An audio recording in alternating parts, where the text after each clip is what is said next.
삼성전자 그리고 SK하이닉스 그죠? 이 항상 기술은 진화를 하는 게 당연하잖아. 그죠? 우리가 마이크로소프트가 윈도우 3.0을 출시하면서 그래픽이나 게임 시대가 열리게 됐잖아. 그건 아시죠? 음. 그러면서 이제 이 윈도우 3.0을 출시하면서 그래픽과 게임 시대가 열리게 됐는데 고성능의 3D 게임이 나오면서 이제 CPU만으로는 게임을 돌릴 수가 없는 문제가 생기게 됐지. 그죠? 그러니까 그래서 여러분들 뭐 손주나 자식들 보게 되면 컴퓨터 바꿔달라 막 그래서 집에서는 컴퓨터가 안 된다. 그죠? 그래서 PC방으로 가고 막 이러는 게 그제?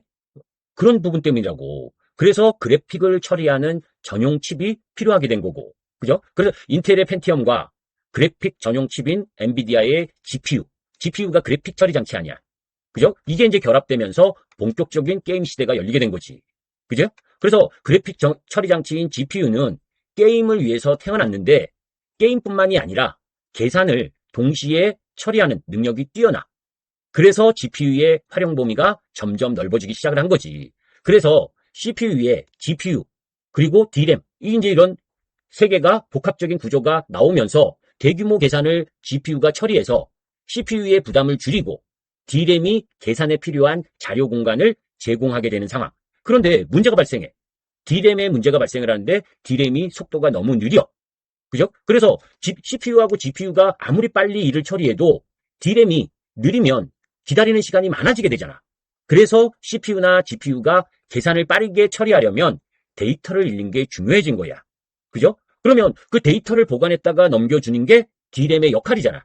그죠? 근데 DRAM이 멀리 떨어져 있으면, 그죠? 속도에 한계가 있을 수밖에 없는 거야. 그죠? 이 그래픽 처리 장치 GPU에 붙어서 필요한 데이터를 빨리 넘겨주는 HBM이 나오기 시작을 한 거지. 그죠? HBM은 그때그때 필요한 데이터를 빠르게 넘겨주는 역할을 하지만 대규모의 데이터를 오랫동안 보관하기에는 적절하지 않은 거예요. 그죠? 그래서 계산이 끝난 결과나 오래 보관할 자료는 낸드에 저장하게 되는 거예요. 그죠? 그래서 HBM의 보안을 낸드가 해주는 거라고. 그죠? 그래서 또 CPU, GPU, HBM, 낸드 이런 복합 구조가 나오게 되는 배경이라고. 그죠? CPU, GPU, HBM은 딱 붙어서 빠르게 움직이는데 낸드는 떨어져 있고 속도도 느리다 보니까 시간을 잡아먹는 하마가 되기 시작을 했고 그러면 낸드도 HBM처럼 쌓아서 용량을 늘리고 HBM 옆에 붙여서 속도가 빠르게 하는 개념 이게 등장한 거지. 이것이 이제 HBF. 그제? 이렇게 이제 순서대로 내려온 거야. 기술이 진화를 하고 있는 거라고. 이 HBF가 뭐다?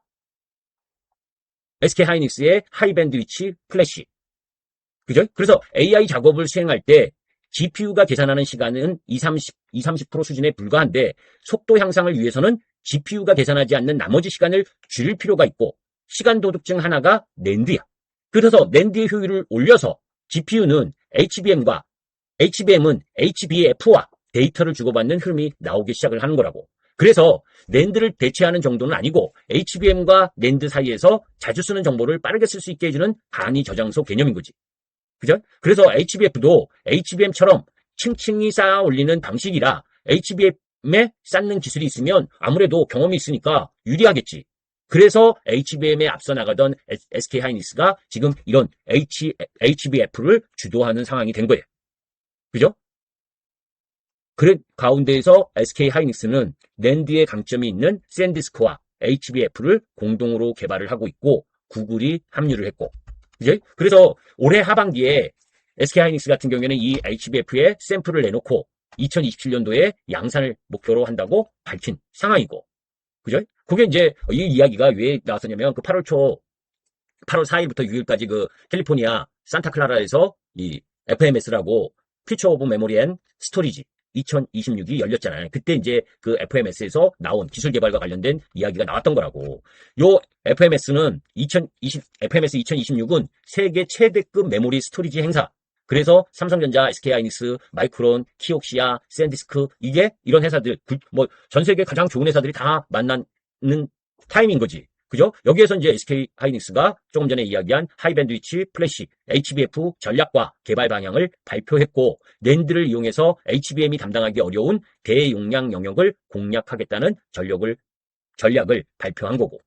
그죠? 그러면 이제 지금 차세대 기술로 자꾸 넘어가기 위한 경쟁을 하는 거라고. 그죠? 지금 저 창신 메모리가 DDR5 뭐 수율 90%네. 이거 오늘 아침에도 경제기사에 제가 저 카페에 올렸잖아. 걔네들 지금 그 D램과 싸우고 있는 중이고, HBM의 기술 격차는 3, 4년이고, 그런데 HBM 기술만으로도 3, 4년인데, 하이닉스 같은 경우에는 HBF 쪽으로, 삼성전자는 제로 디스턴스 HBM, 뭐 ZHBM, 이쪽으로 기술을 진화하고 있는 상황인데, 자꾸 저 창신 메모리하고 경쟁하는 게 말이 되냐고. 그죠? 삼성전자 역시 HMS에서 이 제로 디스턴스 HBM? 이거를 공개를 했어요. 그죠? 여기 이제 아까 이야기한 삼성전자 SK하이닉스가 AI 메모리 병목을 공략하려는 방법이지. 그죠? 그런데 서로 조금 틀린 방법이잖아. 그죠? 근데 이제 여기서 아까 주방하고 이야기를 했지만, 재미없어요? 그래도 들으셔야 돼. 그죠? 그래서 자꾸 삼성전자를 더 사라고 하는 거야. 다시 사고. 이해되시죠? 지금도 실적이 가장 좋은데, 앞으로 이렇게, 그죠? 뭐 삼성전자 하이닉스 목표가 조정하고, 뭐 하향 조정하고, 이럴 때 더 사야 된다. 돌직구 보시면, 러브세븐님 계속 제가 얘기하지? 지금 3주째. 전쟁 때도 여러분들 저 하이닉스 계속 사야 된다 그랬지? 이걸 알면, 그죠? 지금이 왜 이렇게 싼지를 안다고. 자꾸 가격 떨어진 다음에 목표가 하향하고 창신 메모리가 어떻고 양치 메모리가 어떻고 자꾸 이런 이야기하면 실제로 삼성전자와 SK하이닉스가 얼마나 대단한 회사인지를 자꾸 잊어버리게 된다고. 자, 다시 되돌아가서 AI 가속기 옆에 이 메모리는 크게 두 개 층으로 되어 있는데 HBM, D램 기반은 빠르지만 용량이 작고 비싸.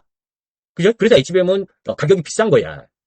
반면에 SSD 낸드 기반은 용량은 크고 싸지만 느려. 그러니까 장단점이 있는 거야.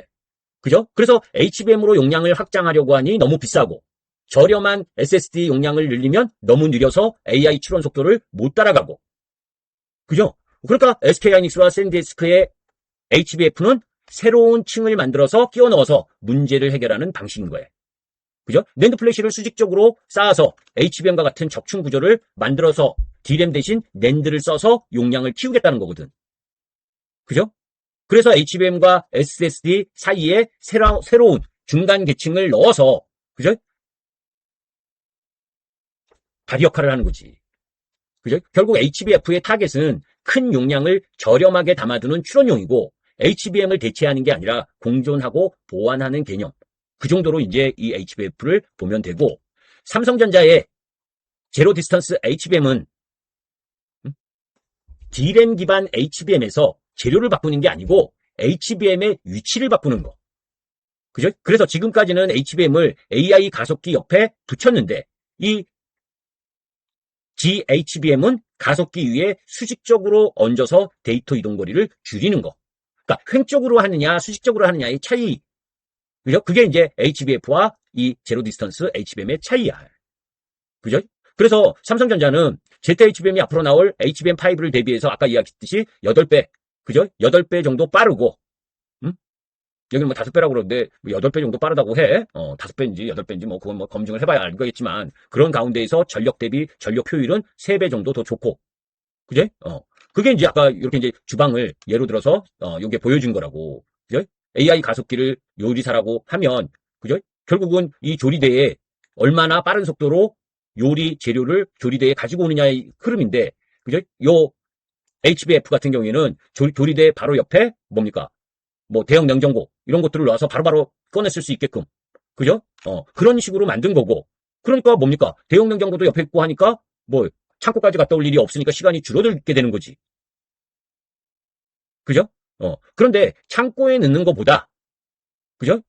창고에 넣는 것보다 냉장고에 넣는 게 빠르지만, 그죠? 이 냉장고에 왔다 갔다 하는 시간보다 이렇게 수직적으로 바로 옆에 이렇게 층층이 재료를 쌓아놓으면 더 빨리 꺼낼 수 있잖아. 그죠? 눈앞에 바로 선반이 있는데 여기다가 해놓으면, 그래서 삼성전자 이 제로 디스턴스 HBM이 더 빠르게 옆에서 가져와야 하는 것을 그냥 수직적으로 있으니까 더 빨리, 그리고 힘도 더 적게 들고, 그죠? 그래서 속도와 효율 측면에선 삼성전자 제로 디스턴스 HBM이 유효하고, 용량이나 비용 면에서는 HBF가 좋고, 그죠? 요런 방식을 두 개를 결합하면 더 좋겠지. 그죠? 가속기를 가운데다 두고, 그죠? 위아래 옆이 전부 메모리로 둘러싸인 3D 메모리 샌드위치처럼 만들어지면 더 좋지 않겠느냐. 그죠? 뭐 이런 이야기도 있는데, 여하튼, 이렇게 기술을 개발하고 있는 상황이다. 이런 이제 구조를 통합적으로, 아까 그 HBF하고, 제로 디스턴스 HBM하고, 이렇게 통합을 하면 더 좋은 게 나올 수가 있지. 그죠? 그런데, 그건 쉽지 않잖아. 그죠? HBF는 SK하이닉스와 샌디스크, 구글이 하고 있고, 이 제로 디스턴스 HBM은 삼성전자의 자체 카드고. 그죠? 어. 이 두 개 다의 문제는 결국 뭐예요? 발열. 이거를 어떻게 해결할 거냐가 가장 큰 숙제이고. 그죠? 지금 뭐예요? 이 뜨거운 열이 발생을 하면서 연산칩 위에 메모리를 쌓는 것부터가 부담인데, 여기에 이 옆에다가 낸드탑까지 올리면 냉각이 더 힘들어지게 되니까 그런 이제 수율적인 문제도 고려해 봐야 되는 상황이지만, 그죠? 여하튼 뭡니까? SK하이닉스의 HBF는 올해 하반기에 샘플 출시하고 2027년에 상용화하는 로드맵을 공개했고, 그죠? 반면에 이제 아직 삼성전자는 그 로드맵을 공개하진 않았어도 아까 이야기했듯이, 그죠? 지금 이렇게 기술 개발을 계속하면서 AI의 발달 산업 이 부분에 가장 핵심적인 역할을 할 수밖에 없는 게 삼성전자 하이닉스라고. 그죠? 시대가 그 시대인데 지금 이렇게 주가가 싸진 상황에 뭐 삼성전자가 30만 원 넘어가고 하이닉스가 300만 원, 200만 원 넘어간 이 가격이 아닌데 여기서 두려워하면 어떡하냐고. 그죠? 가격이 떨어지면 시각이 바뀌고 가격이 올라가면 다시 시각이 바뀌는, 그게 아니야. 계속 제가 그전에도 이 시스코 관련 이야기하면서, 그죠? 시스코도 올라갈 때 뭐라 그랬어요? 이거 얘기했잖아. 응? 주도 섹터 주도주를 해본 사람은 알아. 올라갔다가 내려와서 반토막이 났다가 또 고점을 돌파할 수 있는 건 주도주야. 시장이 밀려서 수급의 뒤안길에 있다가, 그죠? 올라오는 건 너무 떨어진 것에 대한 적정 가치를 일부 회복하는 개념인 거고, 주도주가 떨어지면서 시장을 더 밀어냈다가 다시 되돌아 나올 땐 주도주가 나오는 거다. 그죠? 그래서 지금 이 언와인딩 국면, 그게 4, 5주 지났고, 그러면서 8월엔 이쪽과 저쪽이 같이 바벨 흐름으로 반등을 하다가 9월엔 더 세게 나갈 게 주도주라고. 이해되시죠? 그러면 여러분들 지금부터 더 사는 거, 사야 되는 건 뭐를 더 사야 되는 거야? 주도주를 사야지. 비중을 늘려야지. 이해되시죠?